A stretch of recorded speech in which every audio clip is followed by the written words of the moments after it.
Why, hello! Hello, everybody. It's Allergy actress Mary Beth Eversole here to do episode 2 of Allergy Recipes. And again, I'm doing this because I have allergies myself. I know how hard it is to cook for yourself sometimes. Really hard to go out there and find things that you can enjoy that are already made. So if this video helps you make something for one of your friends so that they don't have to cook for themselves all the time, great. If this video is for you, even better. I hope that it helps. Anyway, today is an easier recipe than our first one was. It's called cheesy apple melts, and I'm just going to make the apple melt, the innards of it. Everybody pretty much knows how to put a sandwich on a grill and grill it, so I'll just talk through that at the end, but I won't actually show that part. I'm just going to show how to make the filling. And again, this is coming from the fantastic Everything Food Allergy Cookbook by Linda Larson. And so my cookbook holder is over there. So that's my cookbook holder today. Okay, so last time I showed you guys how to cut an onion, and it was white. And now it's going to be red today. Huh? Okay. So again, you take your knife. And oh, by the way, I guess I should show you what the ingredients are, huh? Okay. You have a red onion. This is goat Gouda cheese from Trader Joe's. This is Pecorino Romano, which is made from sheep's cheese, and that obviously is from Sprouts. We've got 2 lemons, 2 apples, 4 celeries, and then this mayonnaise is amazing. Safflower mayonnaise. I can read to you what's in this safflower mayonnaise. I know some people can't have eggs, so you wouldn't be able to have this, but it is safflower oil, whole eggs, grain vinegar, filtered water, egg yolks, salt, egg whites, dehydrated cane juice, spice, lemon juice, concentrate, honey, mixed tocopherols, which is vitamin E, natural flavors, and paprika extractives for color. Now, let me talk to you a little bit about my corn allergy. Corn is almost completely impossible to fully avoid, so what my doctors have told me is just try to avoid it as much as possible, because when my system gets overloaded with it, it puts me in the hospital. Things like natural flavoring, maltodextrin, dextrose, even xanthan gum, all of that has traces of corn in it, and you really, I mean, obviously cornstarch, corn syrup, all of that is very corn, you know, but you kind of, if you have a corn allergy, you just have to kind of gauge what your level of tolerance is. I can have xanthan gum occasionally. I can have the natural flavoring occasionally. I've had issues with the natural flavoring, especially in things like chips and stuff like that. When it comes from an organic company, that tends to help because it's non-GMO. When it's GMO, and that's when I tend to get a little messed over. And so my tolerance is I can have a little bit if it's made with a trace of corn. If it's actually cornstarch, corn syrup, stuff like that, I cannot have that. And like I said, if you got that corn allergy, you just have to kind of gauge it. You know, allergies is so much trial and error and really testing it to see, figuring out what you can handle and what you can't. So anyway, just want to tell you that. By the way, if you cannot have eggs, there is a mayonnaise recipe in here, an egg-free mayonnaise recipe, in this lovely Everything Allergy Food Cookbook by Linda Larson. So you're covered there if you need it. Alrighty, so I have actually doubled the recipe. The recipe calls for only 1 apple, a half a cup of celery diced up, and it calls for 1 tablespoon of lemon juice, a 1/3 of a cup of eggless mayonnaise, or which is their recipe, or you can just any mayonnaise you can handle, and then half a cup of the red chopped onion, and a cup of the cheddar cheese. You can do dairy free, or you can, if you can handle cheddar cheese, great, goat cheese, whatever you can find that's a cheese that'll melt. And then you get your shredded, if you need the vegan or dairy-free Parm cheese, or if you can do Pecorino Romano or whatever, that's what it calls for. And then when you've made your filling, then you top it onto some bread. Well, you butter your bread, top it onto some bread, put it on the grill, put a piece of bread on top, butter that one, and butter. By butter, I mean if you can handle butter, or if not, a butter substitute, like ta-da, that. This one is soy-free, so it's great for the people with soy issues also. that does have a trace of corn in it. I have been okay with it, so those of you with corn allergies, again, gauge how you go. Okay, so mine is doubled, my recipe. All those things I just read off, double it, and that's what I'm making today, okay? So, we get our onion. So I'm going to be looking for an entire cup of onion. And the reason I'm doubling it is because, well, I love this recipe, and my husband eats it too. And so, and it lasts for quite a while. And you can eat it not only as a sandwich, you can eat it as a salad too. Like, it's so good. And oh my gosh, it travels well. It's like awesome. Okay. I'm just peeling my onion back. This is a nice medium-sized onion, red onion. They can get kind of giant, so I usually find that I don't use it all if I get the big ones. Dropping that in my sink. Okay, again, I cut the bottom so that it's a little bit more level. Put that to the side. And last time y'all couldn't really see me do this, so this is what it looks like from the front. Okay. You go slicey dicey, and I've got my claw hand so that I don't injure myself. And then you go like this, and in this one I like to make a little bit thinner with the size of the onion, so I'm slicing it thin. And then you go the other direction, so then we'll do that. Okay, here we go. Slice it dicey. And there we go. Get that off. Oh, careful. Alright, this is the last part of it. Okay, that's all I can use. Okay, sometimes I probably could use more of the onion, but I get a little terrified of cutting myself, so if anyone out there has any suggestions for how to cut an onion better and not cut yourself, please comment. Okay. Oh my god. You guys. Here comes the crying again. I just can't help it. Ah. Okay. No, seriously, look. Look at this. Okay. So, woo! That is a poignant onion. Wow. Okay. Let's put that in there. And then let's move it far, far away from me. Whew. Okay. Bowl's going over there. Okay. We're going to wash the knife, wash the hands, so that if I touch my eyes, I'm not going to sear my eyes off.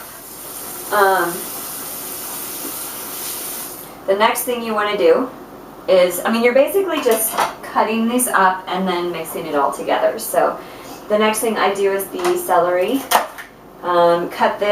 Obviously if you don't know how to cut celery, then you should probably go watch another tutorial. I'm just kidding.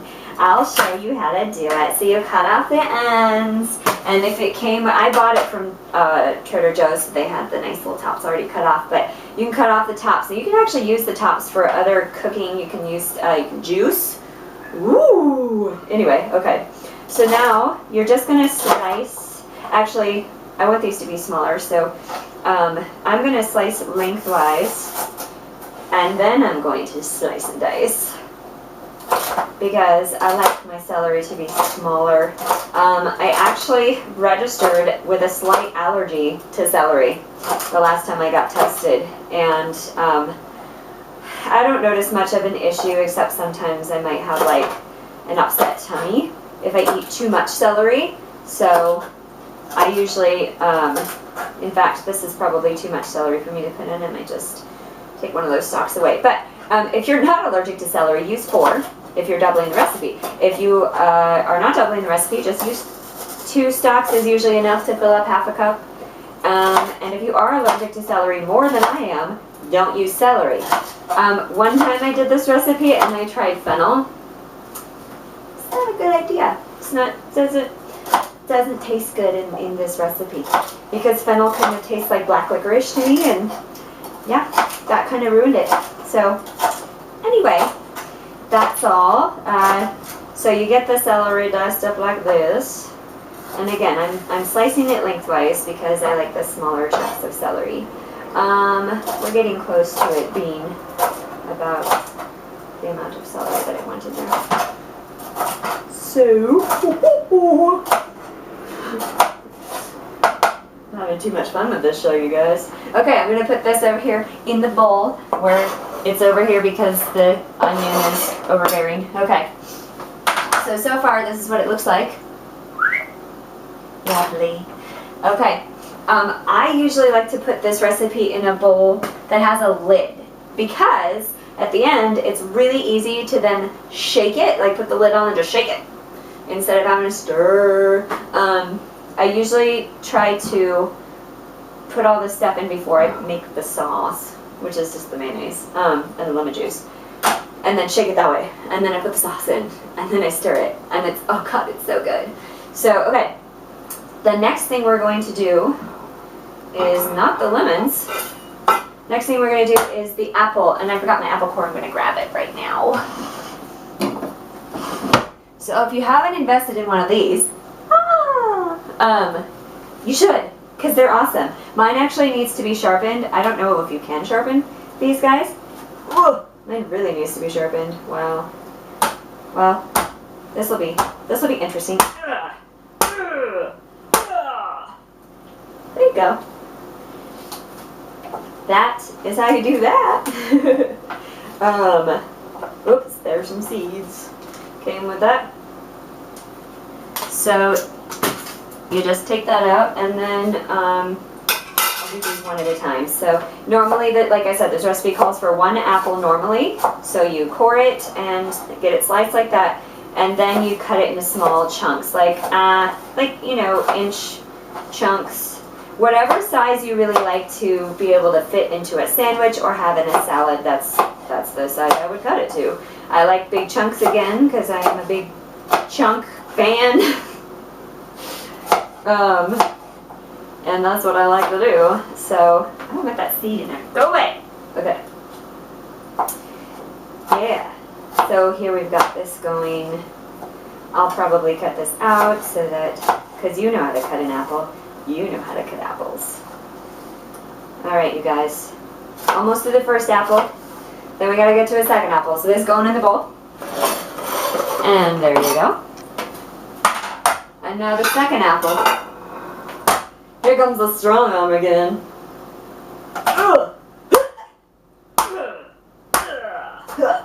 You shouldn't have to do that with these apple quarters. They should go pretty easy. But this one I've had for a while.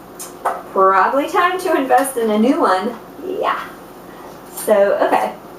Getting them out. Come on! Okay. So you take the core, throw that out. Get any of the seeds, throw those out. If you still have stems, you might have to cut that off if you have a crappy core. It still makes it easier than trying to cut the apple from whole with a knife, I think. So anyway, here we go. Cutting, cutting. Cut down on your time by cutting 2 at a time. Like that, see? And oh, little baby apples. Little baby apple slices. Alright.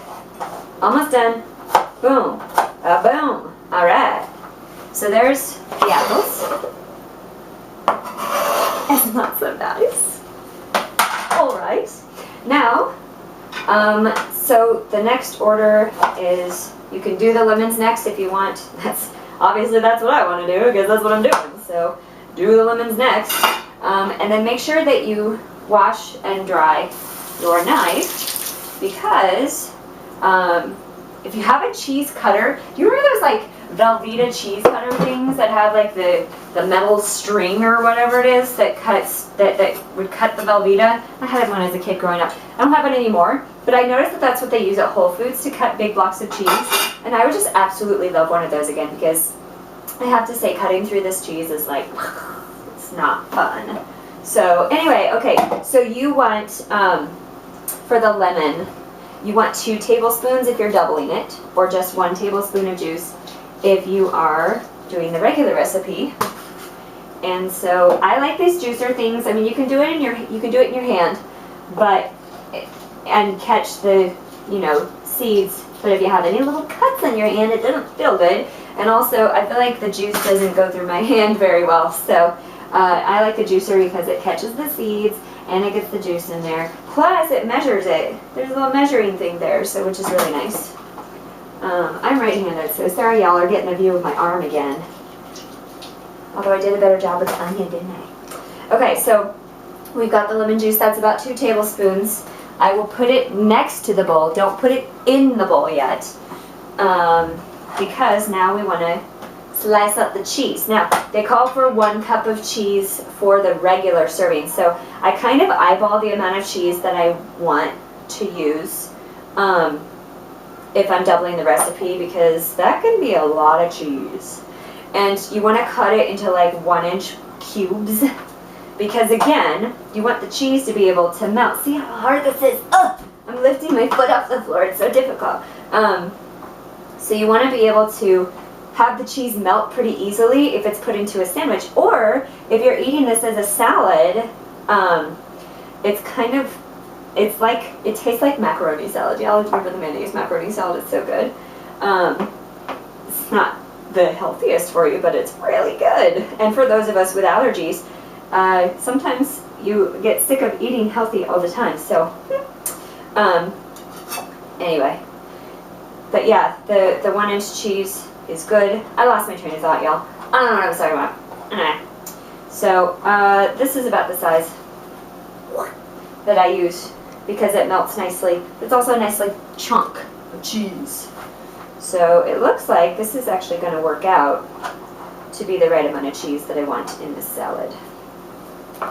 So this will make a lot of sandwiches actually, which is nice. Brett and I munch off of this for the week. Brett likes to just eat it like a salad. I like it in a sandwich.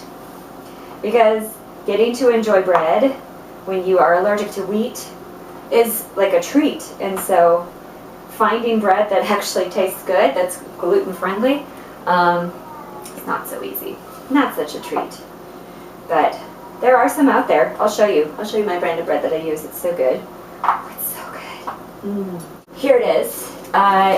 It is Canyon Bakehouse gluten-free, and this is the 7-grain, but there's also the cinnamon raisin. Ooh, and I think they have one called Mountain White. But anyway, fantastic bread. It's actually soft. It doesn't crumble like a lot of gluten-free bread does, and it grills well. It's yummy with sandwiches. And it tastes good. It doesn't taste like cardboard. Also, there's a bakery up in San Francisco that my friend Cass introduced me to. Thank you, Cass. And it's called the Magnolia Bakery or Baking Company, I think. And it's so good. Oh my gosh. And they ship all their baked goods everywhere. And so I get little orders every now and then of baked goods. And they do more than baked goods. They have a little cafe there. So if you're ever in San Francisco, it's actually the Oakland area. I think they have one in San Francisco too. But if you're ever there, check out the Magnolia Bakery, because, oh my gosh, it's like, ugh. And it caters to almost every allergy known to man. I mean, you have to test it. I was a fan of Gouda before I realized that I was allergic to cheese, well, to cow's milk at least. And so knowing that there's goat Gouda out there, best day of my life. Well, besides my wedding and graduating and moving to LA and getting my SAG card. One of the best days of my life, at least. Okay, so that's that. Okay. And then we have to put in, by the way, it's looking like this now. I know that looks like a lot of cheese, but trust me, it lasts a long time. So then with this, again, you can measure it. If you measure the either Parmesan, dairy-free Parmesan, or Pecorino Romano, they're calling for a 1/4 cup. Now, they say shredded, but I use grated. I like the texture better. So you can shred it, you can grate it. And so you put a 1/2 cup in. I just eyeball. You can just, you know, if you are a measuring freak, then measure by all means. But sometimes eyeballing is fun. it makes you feel like you're a chef. It makes you feel like you're cool because you can eyeball something. It doesn't necessarily mean that you're correct with what you eyeballed, but whatever. It's to taste. Okay, so now I'm gonna grab that lid. I've grabbed my lid. I'm gonna put it on the bowl, and I'm gonna shake all this stuff. I haven't put in the mayonnaise. I have not put in the lemon juice. I'm just shaking the bowl so that everything gets mixed up, and it looks like that. Beautiful. Ta-da! Okay, so now you're going to put in the lemon juice.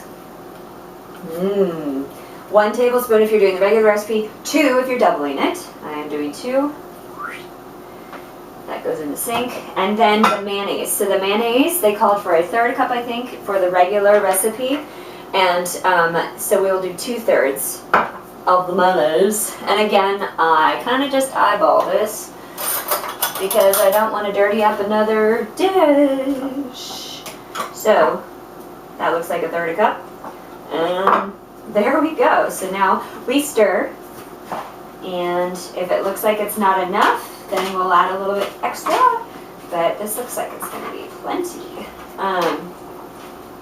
And then if you want to, you add salt and pepper to taste. I like garlic salt, so I put a little kick of garlic salt in there, and I love black pepper, so I put black pepper in, but you don't have to. However, any good chef would be like, what? You're not seasoning? But, you know, if you can't have salt, then, you know. So, where is my garlic salt? Here it is, and here's my pepper. Go Broncos! Okay. Yes, I'm a Broncos fan. Yes, I originally lived in Kansas City, but I lived in Colorado my entire adult life until moving to Los Angeles, so I am a Broncos fan. Anyway. Okay, and then for some reason my garlic salt gets all stuck together. I don't know why. Whoa. Okay, that's enough garlic salt. And now we stir it up. And I'll show you what the finished product looks like, you guys. It's amazing. It's so amazing and so tasty, and I just love it. Alright. There you go. Cheesy apple melt. Again, if you want to eat it like a salad, eat it like a salad. If you want to make a sandwich, find some gluten-free or allergy-friendly bread, or make it. Put it on the grill with your butter or dairy-free alternative to butter. Put this in the middle of this 2 pieces of bread, grill it, and voila! So tasty. This is Mary Beth Eversole, allergy actress, signing off for now. I will see you all next time. Mwah.